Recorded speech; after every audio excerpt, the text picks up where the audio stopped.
UX design course कर लिया, certificate भी मिल गया, पोर्टफोलियो बना लिया, केस स्टडी है, रेज्यूमे है, हर जगह अप्लाई भी कर दिया, बट स्टिल नो रिप्लाई। अगर आप भी इस सिचुएशन में हो तो ये वीडियो आपके लिए है, क्योंकि आज हम बात करेंगे why you are not getting a UX design internship और जॉब। हम देखेंगे एक्चुअल रीज़न क्या है जिसके वजह से आपको रिप्लाई नहीं मिल रहा, फिर समझेंगे आपके नेक्स्ट स्टेप्स क्या होना चाहिए, और एंड में बात करेंगे सॉल्यूशन पर कि कैसे आप इजीली इंटर्नशिप या जॉब ले सकते हो। So let's find out. Hi guys, my name is Rishabh Parochi, I am a self taught UX designer. Instagram पर मुझे लगातार मैसेज आ रहे थे कि भैया इंटर्नशिप नहीं मिल रही है, जॉब नहीं मिल रही है, मैंने यूएक्स डिज़ाइन कोर्स कर लिया, पोर्टफोलियो बना लिया, रेज्यूमे है, केस स्टडीज़ हैं, ढेर सारी कंपनीज़ में अप्लाई कर दिया पर कोई रिप्लाई नहीं देता। तो मैंने सोचा let's find out why this is happening. मैंने अपने फॉलोअर्स से उनके पोर्टफोलियो शेयर करने को कहा, जिसमें मुझे 60+ पोर्टफोलियो मिले। फिर मैंने जब उनके पोर्टफोलियो चेक किए तो मैं समझ गया कि प्रॉब्लम क्या है। सबसे पहली बात, आपका पोर्टफोलियो कैसा दिखता है ये मैटर नहीं करता। मैटर ये करता है कि आपके पोर्टफोलियो में क्या है। आपके प्रोजेक्ट्स, आपकी केस स्टडी, ये आपकी स्किल्स को रिप्रेजेंट करती हैं। और मैंने देखा कुछ डिज़ाइनर्स ने डिफरेंट डिफरेंट प्लेटफॉर्म का यूज़ करके, टेम्पलेट का यूज़ करके अपने पोर्टफोलियो को बनाया था, जो कि दिखने में बहुत सुंदर थे। बट जब मैंने उनके प्रोजेक्ट चेक किए तो वो उतने ठीक नहीं थे, है ना। तो मैं सिर्फ ये बताना चाहता हूँ कि आप अपना टाइम आपकी स्किल को डेवलप करने पे दें, ना कि आपके पोर्टफोलियो को सुंदर बनाने में वेस्ट करें, क्योंकि रिक्रूटर्स को भी सिर्फ आपकी स्किल्स और आपकी डिज़ाइन प्रोसेस से मतलब होता है। तो सारे पोर्टफोलियो चेक करने के बाद मुझे 3 टाइप के डिज़ाइनर्स मिले, जिसमें पहले डिज़ाइनर्स वो थे जिनकी यूआई स्किल्स बिगिनर लेवल के हिसाब से ठीक थी। Visual hierarchy, typography, spacing, colours, सारी चीज़ें बिगिनर लेवल के हिसाब से ठीक ठाक थी। उन्हें यूआई एलिमेंट का भी अच्छा नॉलेज था कि कौन सा यूआई एलिमेंट कहाँ यूज़ होता है, and that was really great. Overall उनकी यूआई स्किल्स ठीक थी, इंटर्नशिप या जॉब मिल जाना चाहिए थी। बट प्रॉब्लम ये थी कि उनकी कोई डिज़ाइन प्रोसेस नहीं थी, उन्होंने प्रॉपर रिसर्च नहीं की थी, अपने डिज़ाइन डिसीजंस को एक्सप्लेन नहीं किया था, और किसी किसी ने सिर्फ अपने प्रोजेक्ट्स में 1 या 2 स्क्रीन ही ऐड करी थी। तो आपको अपनी प्रोसेस को एक्सप्लेन करना होता है। अब डिज़ाइन प्रोसेस का मतलब ये नहीं है कि आप सीनियर लेवल के डिज़ाइनर्स की केस स्टडीज़ को उठाएं, उन्होंने जो स्टेप्स फॉलो किए हैं, उन्होंने जो यूएक्स मेथड्स को फॉलो किया है, वो भी आप सेम अपने केस स्टडीज़ में कॉपी करें। ये आपको नहीं करना है। आपको सिर्फ अपनी डिज़ाइन प्रोसेस को शो करना है। जो भी स्टेप्स आपने लिए हैं किसी प्रोजेक्ट को बनाने में, from scratch to final designs, वो सारे स्टेप्स आपको वहाँ पे एक्सप्लेन करना है कि क्या क्या आपने स्टेप्स फॉलो किए। आपकी केस स्टडी में एक स्टोरी होना चाहिए, है ना। और आप बिगिनर हैं तो they only care about your process, not perfection, क्योंकि आप बिगिनर हैं, बिगिनर परफेक्ट नहीं होते, है ना। मैं भी नहीं था जब मैं सीख रहा था। तो ये वो डिज़ाइनर्स थे जिनकी यूआई स्किल्स बहुत अच्छी थी, बट इनकी डिज़ाइन प्रोसेस बहुत वीक थी। दूसरे वो डिज़ाइनर्स थे जिनकी यूआई स्किल्स बहुत वीक थी, उनकी डिज़ाइंस बहुत क्लटर्ड थी, बिल्कुल भी यूज़र फ्रेंडली नहीं थी, डिज़ाइन में बिल्कुल भी कंसिस्टेंसी नहीं थी, कहीं ब्लू ब्रन यूज़ हो रही है, कहीं ऑरेंज ब्रन यूज़ कर रहे हैं। तो उनकी डिज़ाइंस देखकर लग रहा था कि जैसे उन्हें यूआई डिज़ाइन प्रिंसिपल्स का बिल्कुल भी नॉलेज नहीं है, और यदि है तो वो प्रैक्टिकली उसे अप्लाई नहीं कर पा रहे हैं। बट पॉजिटिव पॉइंट ये था कि उनकी डिज़ाइन प्रोसेस बहुत सॉलिड थी।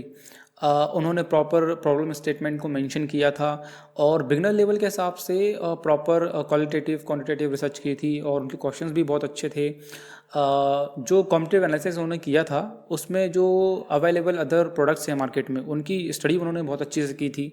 तो बिगनर के हिसाब से बहुत कुछ अच्छे से एक्सप्लेन किया था। वो प्रॉपर अपने डिज़ाइन प्रोसेस को एक्सप्लेन कर पा रहे थे, और in short they were telling the story behind the project. तो पहले उन्होंने अपनी प्रॉब्लम स्टेटमेंट को मेंशन किया, देन उन्होंने अपनी डिज़ाइन प्रोसेस को शो किया, उनकी प्रॉब्लम सॉल्विंग अप्रोच को बताया, देन वो सॉल्यूशन पे आए, और यही चीज़ रिक्रूटर को अट्रैक्ट करती है। और ये वो डिज़ाइनर्स हैं जो थोड़ा सा अपनी यूआई स्किल्स को इम्प्रूव कर लें तो ईजिली हाई पेइंग इंटर्नशिप या जॉब ले सकते हैं। और लास्ट में हमारे पास वो डिज़ाइनर्स थे जिनकी यूआई और यूएक्स दोनों ही थोड़ी वीक थी, उनको दोनों पर ही काम करने की ज़रूरत है। बट ये जो लास्ट कैटेगरी के डिज़ाइनर्स ये बहुत कम थे।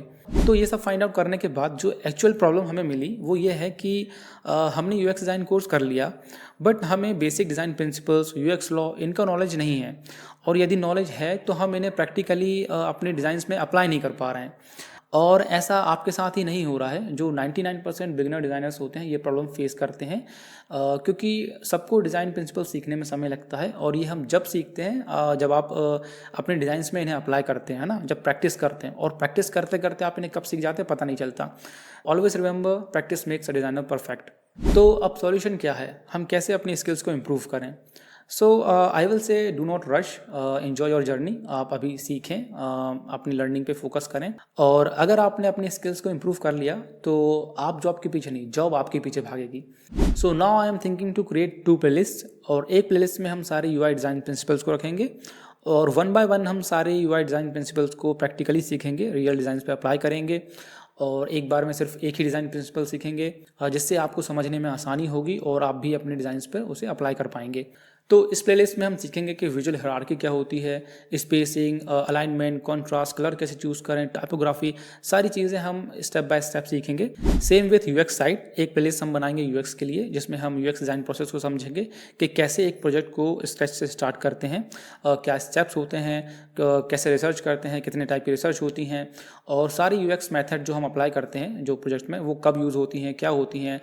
For example persona, user flow, information architecture, journey mapping, empathy mapping, तो सारी UX मेथड को हम सीखेंगे और प्रैक्टिकली इन्हें एक प्रोजेक्ट पे हम अप्लाई करेंगे, तो आपको आइडिया होगा कि कैसे रियल प्रोजेक्ट पे काम होता है। तो यदि आप अपनी स्किल्स को इम्प्रूव करना चाहते हैं तो आपको ये डिज़ाइन प्रिंसिपल्स सीखना होगा, जो कि बहुत ईजी हैं। शायद ये अभी आपको प्रॉब्लमेटिक लग रहे होंगे, क्योंकि अभी तक आपको किसी ने बताया नहीं है कि इन्हें रियल प्रोजेक्ट में कैसे अप्लाई करते हैं। So if you are interested please type yes in comment. I already started working on a video.